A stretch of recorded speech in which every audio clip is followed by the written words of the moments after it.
Breaking చూస్తున్నారు. పేటీఎంకు big shock తగిలింది. Paytm payment bank సేవలపై ఆర్బీఐ నిషేధం విధించింది. బ్యాంకు నిబంధనలు పాటించకపోవడంతో ఆర్బీఐ చర్యలు చేపట్టింది. ప్రీపెయిడ్ సర్వీసులోకి పేటీఎం ఫండ్స్ తీసుకోకుండా నిషేధం విధించింది. పేటీఎం పేమెంట్ బ్యాంక్ ద్వారా ఫిబ్రవరి 29 నుంచి ఎటువంటి డిపాజిట్లను స్వీకరించకుండా బ్యాన్ చేసింది ప్రభుత్వం.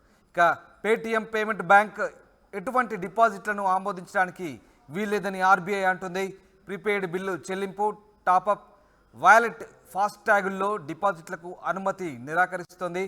వాలెట్తో సహా ఎలాంటి క్రెడిట్ లావాదేవీలకు కూడా అనుమతి ఉండదంటూ ఆర్బీఐ చెబుతోంది. పేటీఎం వినియోగదారులు పెద్దగా ఆందోళన చెందాల్సిన అవసరం లేదని ఆర్బీఐ అంటుంది. అయితే పేటీఎం కస్టమర్లు తమ అకౌంట్లో మిగిలిన బ్యాలెన్స్ను ఉపసంహరించుకోవడానికి లేదా ఉపయోగించుకోవడానికి మాత్రం ఎలాంటి పరిమితి ఉండదని ప్రకటన చేస్తోంది. అయితే వెంటనే కొత్త కస్టమర్లను చేర్చుకోవడం మాత్రం మానేయాలంటూ పేటీఎంకు ఆర్బీఐ చాలా క్లియర్గా ఆదేశాలు జారీ చేసింది. కస్టమర్ల నుంచి డిపాజిట్లు తీసుకోవడం ఆపేయాలని కూడా చెప్తోంది. పేటీఎం ఫాస్టాగ్ ఉపయోగించేవారు మాత్రం ఇతర ఫాస్టాగ్ సర్వీసుల్లోకి మారాలంటూ ఆర్బీఐ సూచిస్తోంది. పేటీఎం సర్వీసుల్లో ఉన్న మీ బ్యాలెన్స్లను ఖర్చు చేయడం లేదా అవకాశం ఉంటే మీ బ్యాంక్ అకౌంట్కి ట్రాన్స్ఫర్ చేసుకోమంటూ సలహా ఇస్తోంది ఆర్బీఐ. మొత్తం మీద పేటీఎం బ్యాంకు సంబంధించి ఆర్బీఐ కొరడా జులిపించింది. పేటీఎం బ్యాంక్ సంబంధించి నిషేధం విధిస్తూ ఆర్బీఐ చర్యలు చేపట్టింది. సో ఓవరాల్గా పేటీఎంకు బిగ్ షాక్ తగిలినట్లయింది. పేటీఎం సంబంధించి ఆర్బీఐ తీసుకున్నటువంటి ఈ నిర్ణయం ప్రస్తుతానికి ఆసక్తికర చర్చకు దారితీస్తుంది. దీనికి సంబంధించి చర్చిద్దాం. మా సీనియర్ కొలీగ్ వర్మ లైవ్లో జాయిన్ అవుతున్నారు. వర్మ గారు, నిజంగా పేటీఎం సంబంధించి కొంత ఆసక్తికర చర్చ అయితే సాగుతుంది. పేటీఎం బ్యాంకు సంబంధించి ఆర్బీఐ బ్యాన్ విధిస్తూ, నిషేధం విధిస్తూ చర్యలు తీసుకుంటున్న పరిస్థితి మనకు కనబడుతుంది. యాక్చువల్గా చాలామంది పేటీఎం యూజర్స్ అంతా కూడా కన్ఫ్యూజ్ అవుతున్నారు, చాలా టెన్షన్ పడుతున్న పరిస్థితి. ఏంటి పేటీఎంను ఆర్బీఐ బ్యాన్ చేసిందంటే చాలామంది, ఇంక్లూడింగ్ నాతో మీతో సహా చాలామంది పేటీఎం రెగ్యులర్గా వాడుతున్న పరిస్థితి. సో ఏంటి Paytm bank, Paytm regular digital payment app, Paytm bank, ఇవి రెండు సపరేట్ కదా? పేటీఎం బ్యాంకు, పేటీఎం వ్యాలెట్ రెండు సపరేట్ అని అనుకుంటాం, కానీ రెండు ఒకే కంపెనీకి చెందినవి. ఓకే. సో దీనివల్ల ఏమైందంటే ఇప్పుడు పేటీఎం బ్యాంక్ ఏదైతే ఉందో దాని మీద ఆర్బీఐ చేసిన ఈ చర్య ఏదైతే ఉందో, తీసుకున్న చర్య, ఇది ఎఫెక్ట్ అవుతుందండి. ఇది ఖచ్చితంగా వ్యాలెట్ మీద కూడా చర్య అని చెప్పేసి ఆర్బీఐ క్లియర్గా ఇన్స్ట్రక్షన్ ఇచ్చేసింది. వ్యాలెట్లో కూడా మీరు ఎటువంటి అనుమతులు లేవు, మీకు ఎటువంటి డిపాజిట్లు కూడా కొత్తగా తీసుకోవద్దని చెప్పింది. సో ఇది ఖచ్చితంగా వ్యాలెట్ మీద కూడా ప్రభావం పడుతుంది, వ్యాలెట్ ఖచ్చితంగా ఆగిపోతుంది. రైట్. అంటే ఈ డిపాజిట్లు తీసుకోవద్దని చెప్తున్న పరిస్థితి ఆర్బీఐ, అంటే సరైన నిబంధనలు పాటించడంతో ఆర్బీఐ చర్యలు తీసుకున్నాం. అవునండి, గతంలో కూడా 2-3 సార్లు ఆర్బీఐ వార్నింగ్ ఇచ్చింది. వీళ్ళు మెయిన్ పర్యవేక్షణ లోపం ఎక్కువ ఉందండి. వీళ్ళ డిపాజిట్ల మీద పర్యవేక్షణ లోపం ఉన్నదని చెప్పి ఆడిటింగ్ సంస్థలు చెప్పాయి. దాంతో ఆర్బీఐ చర్యలు తీసుకుంది. ఆర్బీఐకి ఆడిటింగ్ రిపోర్ట్లు కూడా అదే విధంగా ఇచ్చారు. పర్యవేక్షణ లోపం ఉంది, నిధుల సక్రమంగా దాన్ని ఎలా వినియోగిస్తున్నారు అన్న దాని మీద పర్యవేక్షణ లోపం ఎక్కువగా ఉందని ఆర్బీఐకి ఒక నివేదిక. గతంలో కూడా వర్మ గారు చాలా ఆరోపణలు వచ్చాయి పేటీఎం మీద, బెట్టింగ్ ఆరోపణలు వచ్చాయి. పేటీఎం సంబంధించి కొన్ని మనీ లాండరింగ్ సంబంధించిన ఇష్యూస్, అసాంఘిక కార్యకలాపాలు పేటీఎం ముసుగులో జరుగుతున్నాయంటూ చాలా ఆరోపణలు వచ్చిన పరిస్థితి. అప్పట్లోనే పేటీఎం సంబంధించి కొద్ది రోజుల పాటు తాత్కాలికంగా నిషేధం విధించారు, తర్వాత ఎత్తివేశారు. సో నిజంగా పేటీఎం ఒక వివాదాస్పద సర్వీస్గానే ఇండియాలో చూడొచ్చు మనం? అలాగనేం చెప్పలేము, కానీ పేటీఎం అన్నది ఇనీషియల్గా మన వ్యాలెట్కి సంబంధించి, అంటే డిజిటల్ పేమెంట్స్కి సంబంధించి తీసుకొచ్చిన ఒక చర్యల్లో పేటీఎం అన్నది చాలా యాక్టివ్గా పనిచేసింది.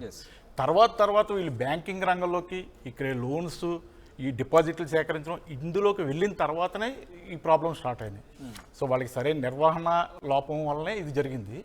పేటీఎం నేరం చేసిందని చెప్పడం కాదు, కానీ ఆర్థికపరమైన విషయాల్లో ఆర్బీఐ రూల్స్ని పూర్తిగా అతిక్రమించిందని మాత్రం చెప్పొచ్చు. అండ్ అలాగే ముఖ్యంగా పేమెంట్ బ్యాంక్ ద్వారా ఫిబ్రవరి 29 నుంచి మాత్రం ఎట్లాంటి డిపాజిట్లు తీసుకోవద్దంటూ కూడా బ్యాన్ విధించిన పరిస్థితి. సో ఇప్పుడున్న వ్యాలెట్ హోల్డర్స్ కావచ్చు, ఇప్పుడున్నటువంటి ఆ డిపాజిట్ హోల్డర్స్ ఎవరైతే ఉన్నారో చాలామంది దీంట్లో పెట్టుబడి పెట్టారు. పేటీఎంలో కూడా కొంతమంది రకరకాల వాటిని రకరకాల స్కీముల్లో పెట్టుబడి పెట్టిన పరిస్థితి కనబడుతుంది. ఇవన్నీ కూడా ఏం జరగబోతుంది అంటే పేటీఎం వ్యాలెట్లో ఉన్నటువంటి బ్యాలెన్స్ కావచ్చు, రకరకాల ప్రొడక్ట్స్ మీద పెట్టేటువంటి ఏదైతే ఇన్వెస్ట్మెంట్ ఉందో, ఇదంతా కూడా ఏం జరగబోతుంది? ఇందులో ఏంటంటే అండి, పేటీఎం మనం ముందే అనుకున్నాం, పేటీఎం వ్యాలెట్ వేరు, బ్యాంక్ డిపాజిట్స్. ఈ బ్యాంక్ డిపాజిట్స్కి సంబంధించి ఆర్బీఐ క్లియర్గా ఇన్స్ట్రక్షన్ ఇచ్చింది, ఎటువంటి డిపాజిట్లు కొత్తగా తీసుకోవద్దు, కొత్త డిపాజిటర్లను చేర్చుకోవద్దు, పాత వాళ్ళు వెళ్ళిపోవాలనుకున్న వాళ్ళందరూ కూడా మార్చి 15వ తారీఖు లోపల బయటకు వెళ్ళిపోవచ్చు, అన్ని క్లియర్ చేసుకోవాలి. అయితే ఈ వ్యాలెట్ విషయానికి వచ్చేటప్పటికి వ్యాలెట్లో ఎటువంటి డబ్బులు మనం ఏమైనా ఉండిపోతే కనుక వాటిని మనం నిరభ్యంతరంగా ఎప్పటివరకైనా వాడుకోవచ్చు, మన బ్యాలెన్స్ పూర్తయిపోయే వరకు. కాకపోతే కొత్తగా మనం అందులోకి వ్యాలెట్లోకి డిపాజిట్ చేయలేం. At the same time Paytm వినియోగదారులు కూడా ఎట్లాంటి యూజర్స్ ఆందోళన చెందాల్సిన అవసరం లేదంటే, అంటే ఈ వ్యాలెట్లో ఉన్నటువంటి ఫండ్ని యూజ్ చేసుకునే అంశం ఎట్లాంటి పరిమితి ఏం పెట్టలేదు. పరిమితి ఏం లేదు. వాళ్ళు ₹1,00,000 ఉన్నా, ₹1,000 ఉన్నా, ₹100 ఉన్నా కూడా వాళ్ళు హ్యాపీగా ఉపయోగించుకోవచ్చు, ఎప్పటి వరకైనా ఉపయోగించుకోవచ్చు. అది బ్యాలెన్స్ పూర్తిగా క్లియర్ అయ్యే వరకు కూడా పేటిఎం వ్యాలెట్ను ఉపయోగించుకోవచ్చు. అంటే ఇంకా మీ ఫండ్స్ని బహుశా మీ సొంత అకౌంట్లోకి ట్రాన్స్ఫర్ చేసుకోవడం అంటే అది బెటర్.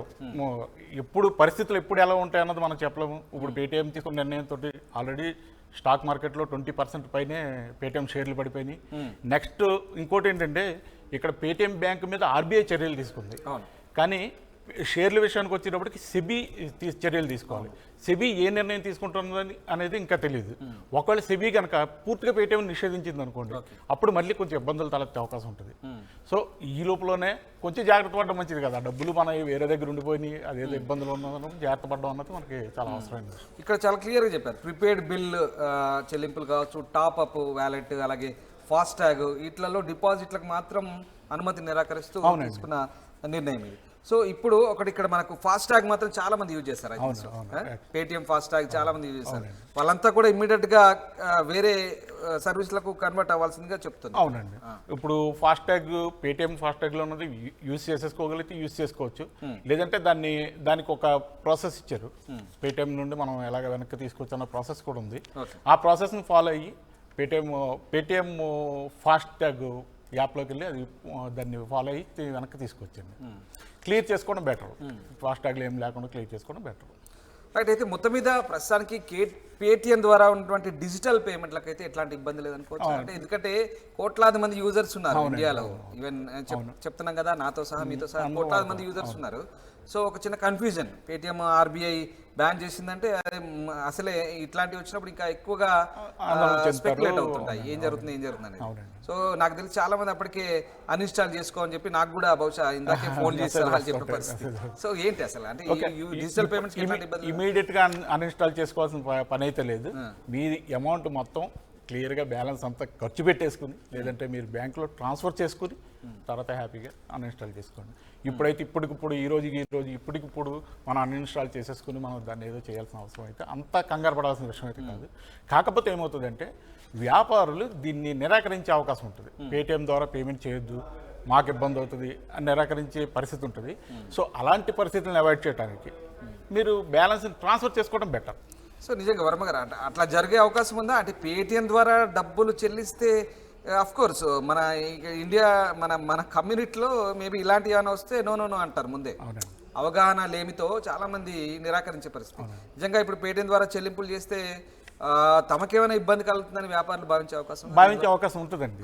ఎందుకంటే వ్యాపారులు అంటే అందరూ ఇప్పుడు పేటిఎం అనేది ఏదో పెద్ద వ్యాపారులు చేస్తుంటారు కాదు, పక్కన రోడ్డు పక్కన దుకాణాలు వాటిలో తీసుకుంటుంది. వాళ్ళకి ఇంత నాలెడ్జ్ ఉండకపోవచ్చు, అంతే వాళ్ళకి ఇంత నాలెడ్జ్ ఉండకపోవచ్చు. ఇప్పుడు ఇంకా కొంత తెలియలేదు. ఈవేళ రేపటి ఇది బాగా స్ప్రెడ్ అవుతుంది. అప్పుడు పేటిఎం అంటేనే వాళ్ళు భయపడే పరిస్థితి వస్తుంది. పేటిఎం వద్దు, వాళ్ళకి మామూలుగా లేదు. నేను మెట్రో స్టేషన్ వెళ్ళినప్పుడు వాష్రూమ్ వెళ్ళాలంటే ₹2 పేటిఎం కూడా చేయాల్సిన పరిస్థితి. అంతే కదండి. సో ఆ రకమైన ఇప్పుడు ఏమవుతుందంటే ఇంకొకటి ఏంటంటే ఈ ఇంపాక్ట్ మిగతా వ్యాలెట్ల మీద కూడా కొన్ని రోజులు ఉంటుందండి. ఎందుకంటే వ్యాపారులు ఖచ్చితంగా కొన్ని రోజుల పాటు భయపడతారు.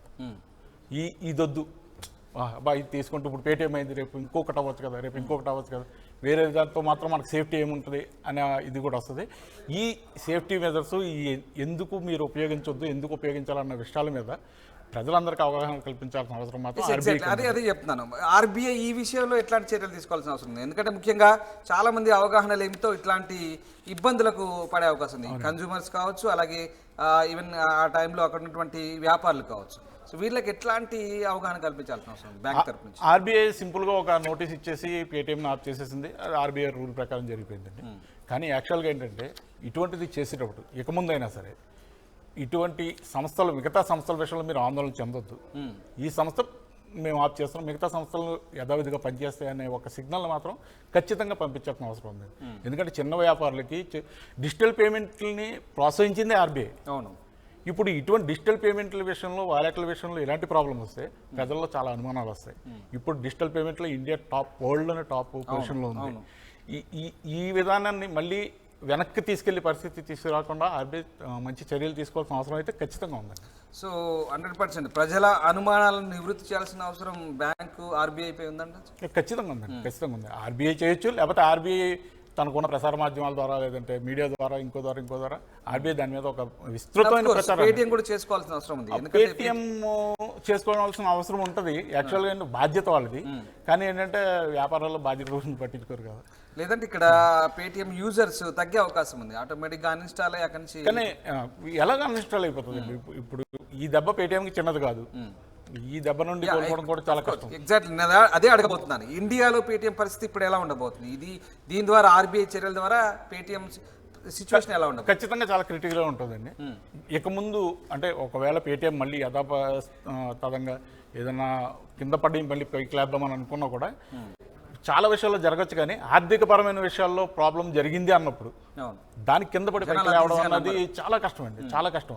అందులోనే ఇది చాలా లో లెవెల్లోకి వెళ్ళిపోయిన యాప్, డిజిటల్ పేమెంట్ వ్యవస్థ. చాలా చిన్న వాళ్ళకి కూడా అది ఇప్పుడు యూజ్ చేస్తున్నారు. ఒక్క ఇబ్బంది వచ్చింది, నాది 10 రూపాయలు 10 పైసలు ఇబ్బంది వచ్చినా కూడా దాన్ని మనం చాలా సీరియస్గా తీసుకుంటారు. పేటీఎం మళ్ళీ పైకి లేవడం అనేది నాకున్నంత పరిధిలో కొంచెం కష్టమైన విషయం అది. అయితే బట్ ఇక్కడ ఆర్బీఐ చెప్తుంది ఏంటంటే క్లియర్గా పేటీఎం పేమెంట్ బ్యాంక్లో మాత్రం డిపాజిట్లు చేయొద్దు. పేటీఎం అదే కాదు, వాలెట్లో కూడా డిపాజిట్ చేయొద్దు. ఎక్కడ డిపాజిట్ పేటీఎంకి మీరు డబ్బులు కట్టద్దు అసలు. అయితే ఇక్కడ మీరు ఇంకొకటి ఉంది, పేటీఎం యాప్ ద్వారా లోన్స్ ఇచ్చిందండి. అవును, అదే అడగబోతున్నాను. లోన్స్ చాలా కీలకమైన అంశం. ఇక్కడ పేటీఎం ద్వారా లోన్స్ తీసుకున్న వాళ్ళు చాలా మంది ఇప్పుడు గాబరా పడుతున్న పరిస్థితి. ఏం జరుగుతుంది? అయితే ఈ లోన్స్ ఏంటంటే పేటీఎం ఇవ్వలేదు, పేటీఎం థర్డ్ పార్టీ యాప్స్ ద్వారా ఇప్పించింది, థర్డ్ పార్టీ లోన్ లెండర్స్ ద్వారా ఇప్పించింది. సో ఇప్పుడు ఎవరైతే లోన్స్ కడుతున్నారో పేటీఎం ద్వారా దగ్గర నుండి 10,000 20,000 లోన్ తీసుకుని ప్రతి నెల ఒక 2,000 రూపాయలు ఇన్స్టాల్మెంట్ కడుతున్నారు అనుకోండి, మీరు పేటీఎం ఎవరిది థర్డ్ పార్టీ లెండర్ ఎవరైతే ఉన్నారో వాళ్ళకి డైరెక్ట్గా పేమెంట్ చేయాల్సిన పని ఉంది. ఒక పేమెంట్ చేయకపోయినా లేదంటే మనకేమందరూ పేమెంట్ వెళ్ళిపోయింది, పేటీఎం వెళ్ళిపోయింది కదా, మన పేమెంట్ ఆఫ్ చేసేద్దాం అనుకుంటే కానీ ఖచ్చితంగా అది మన సిబిల్ స్కోర్ మీద ప్రభావం చూపిస్తుందండి. తర్వాత లోన్లు ఎవరికి రావు. కొంతమంది అలా కూడా ఆలోచిస్తారు. అదే అందుకని ఒకవేళ అలా అందుకని అది కూడా మనం చెప్పాల్సిన బాధ్యత మనకే ఉంది. ఖచ్చితంగా పేమెంట్ చేయాలి. మీరు నెలలు ఎలా కడుతున్నారో అదే విధంగా మీరు పేమెంట్ అయితే చేయాలి. సో ఇంకా ఫ్యూచర్లో పేటీఎం నుంచి డిపాజిట్స్ కానీ లోన్స్ కానీ ఇట్లాంటివి ఏం లేదండి. ఇప్పుడు ప్రజెంట్ ఆర్బీఐ మళ్ళీ ఏమన్నా బ్యాన్ ఎత్తివేయడం కానీ ఏదైనా జరిగితే తప్పితే అలాంటి ఛాన్స్ అయితే. సో మనము మన బ్యాంక్ అకౌంట్ ద్వారా లింకప్ చేసుకున్న చెల్లింపులకైతే ఎట్లాంటి ఇబ్బంది లేదు ప్రజెంట్ అయితే. అక్కడ పేటీఎం సంబంధించిన వ్యాలెట్లో కానీ పేటీఎం డిపాజిట్ చేయాల్సినటువంటి ఏవైతే ఉన్నాయో సంబంధించిన వాటిలో మాత్రం మన డబ్బులు అక్కడ పెట్టుకోవద్దు, దాంట్లో అది ఇంత సేఫ్ కాదని ఆర్బీఐ దాన్ని బట్టి అర్థమవుతుంది. అండ్ మోరోవర్ ఇప్పుడున్నటువంటి మీ బ్యాంక్ బ్యాలెన్స్ సంబంధించి కూడా వీలైనంత త్వరగా ఖర్చు చేయడం లేదా ట్రాన్స్ఫర్ చేయడం చేస్తారు. అంటే పేటీఎం బ్యాంక్లో ఉన్న అమౌంట్ తీసేసుకోవాలి, విత్డ్రా చేసేసుకోవాల్సిందే ఖచ్చితంగా. పేటీఎం మనం ఇందాక చెప్పాం కదా, పేటీఎం బ్యాంకు వ్యాలెట్ వేరు. బ్యాంకులో ఉన్న అమౌంట్ ఏదైతే పేటీఎం బ్యాంకులో ఉన్న అమౌంట్ ఏదైతే ఉందో మొత్తం విత్డ్రా చేసుకోండి, అది చాలా మంచిది. రైట్. ఫైనల్గా వర్మ గారు నేను ఒక మాట అడుగుతాను. అంటే ఇవాళే కేంద్ర బడ్జెట్ కూడా ఇవాళ మనం చూసాము.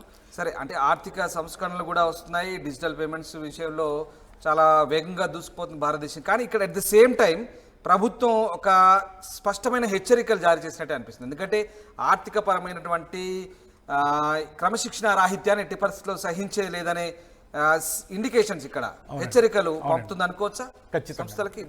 ఖచ్చితంగానండి. ఇదేం చిన్న విషయం కాదు. పేమెంట్ చిన్న సంస్థ కాదు. పేమెంట్ పేటీఎం అన్నది చాలా ఒక స్థాయికి ఎదిగిన సంస్థ. దాని మీద చాలా మంది కస్టమర్లకి దాని మీద భరోసా ఉంది. ఇలాంటి సంస్థలో జరిగిన చిన్నదేవనండి పెద్దదేవనండి వాళ్ళ ప్రమేయం ఉన్నా లేకపోయినా ఒక ఆర్థిక అవకతవక జరిగితే ప్రభుత్వం ఎటువంటి పరిస్థితుల్లోనూ ఉపేక్షించదు. అందులోనూ ఆర్బీఐ కొరడా పట్టుకుని రెడీగా ఉంది. ఎవరు ఏ తప్పు చేసినా క్షమించదు.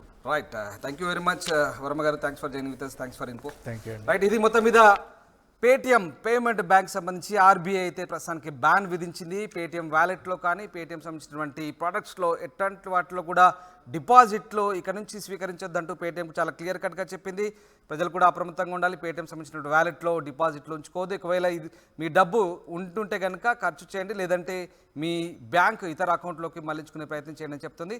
అట్ ద సేమ్ టైం జనాలకు కూడా ఆర్బీఐ దీనికి సంబంధించిన అనుమానాలను నివృత్తి చేయాల్సిన అవసరం అయితే కనబడతా ఉంది. అండ్ అలాగే పేటిఎం పేమెంట్ బ్యాంక్ సంబంధించి మాత్రమే ఆర్బీఐ బ్యాన్ విధించింది. పేటిఎం డిజిటల్ పేమెంట్ సంబంధించి చెల్లింపులకు సంబంధించి అయితే ఎట్లాంటి ఇబ్బంది లేదు.